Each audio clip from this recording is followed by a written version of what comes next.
दोस्तों 14 और 15 अगस्त 1947 में रात को क्या हुआ था और ये दिन भारत के लिए सबसे अलग क्यों बना। लाखों लोगों को अपना घर छोड़कर क्यों भागना पड़ा और आखिरकार अंग्रेजों ने भारत की आज़ादी के लिए 15 अगस्त का दिन ही क्यों निर्धारित किया।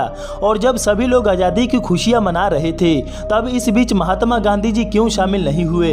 आखिर क्या वजह थी कि महात्मा गांधी जी आज़ादी से खुश नहीं थे।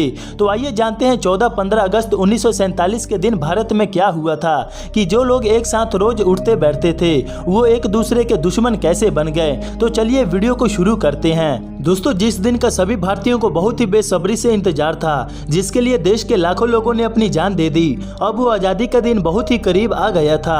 हर भारतीय के चेहरे पर आज़ादी की खुशी थी। लेकिन इससे पहले मोहम्मद अली जिन्ना जो मुस्लिम लीग की अगुवाई कर रहे थे, उनकी एक जिद थी कि हिंदुस्तान में रहने वाले मुस्लिमों को एक अलग मुल्क दिया जाए, जिससे कि मुस्लिम समाज भारत के अलग अलग इलाकों में हिंसा करने लगे।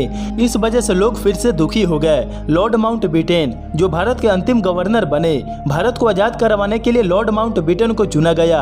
इन्होंने भारत को आजाद करवाने के लिए 3 जून 1948 का दिन चुना था। लेकिन मोहम्मद अली जिन्ना की अलग मुल्क बनाने की जिद की वजह से भारत के मुस्लिम आपस में लड़ने लगे। आपसी लड़ाई को देखते हुए अंग्रेजों ने भारत को जल्द से जल्द आजाद करने का फैसला किया।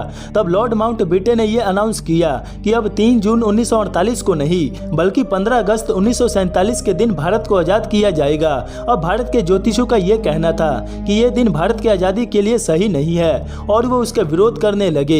लेकिन लॉर्ड माउंटबेटन का यह कहना था कि अब तारीख बदली नहीं जाएगी। तब ज्योतिषों ने 14 और 15 तारीख के रात का समय निर्धारित किया। सिरिल रेडक्लिफ ये वही आदमी है जिसने भारत के जमीन को 2 भागों में बांट दिया। हालांकि ये पहले भारत में नहीं आए थे, जिससे कि उन्हें ना तो भारत के संस्कृति के बारे में पता था और ना ही ये भारत के बारे में कुछ ज्यादा जानते थे। उसके बावजूद भी इन्होंने भारत को 2 टुकड़ों में काटकर पाकिस्तान बना दिया। जब बंटवारा किया जा रहा था तब लाखों लोग पाकिस्तान से भागकर भारत में घुस रहे थे और ना जाने कितने लोगों के बच्चे और बूढ़े माँ बाप अपनों से अलग हो गए और इस भागदौड़ में हजारों लोगों ने अपनी जान गंवा दी। इस तरह से पाकिस्तान 14 तारीख को आजाद हुआ। वहीं भारत को 15 तारीख को आजादी मिली। जब दिल्ली में आजादी का जश्न मनाया जा रहा था तब वहाँ पर महात्मा गांधी जी नहीं थे।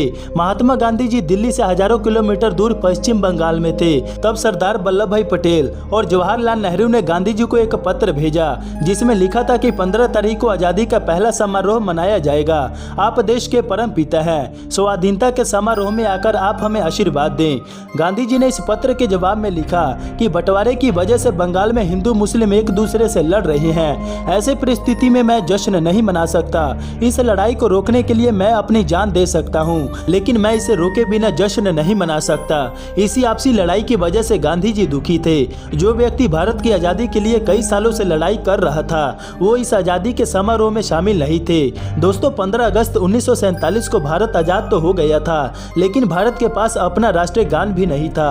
वैसे तो रविंद्रनाथ टैगोर ने 1911 में ही राष्ट्रीय गान लिख दिया था, लेकिन इसे साल 1950 में भारत का राष्ट्रीय गान बनाया गया। तो दोस्तों ये ऐतिहासिक वीडियो आपको कैसा लगा हमें कमेंट में जरूर बताएं।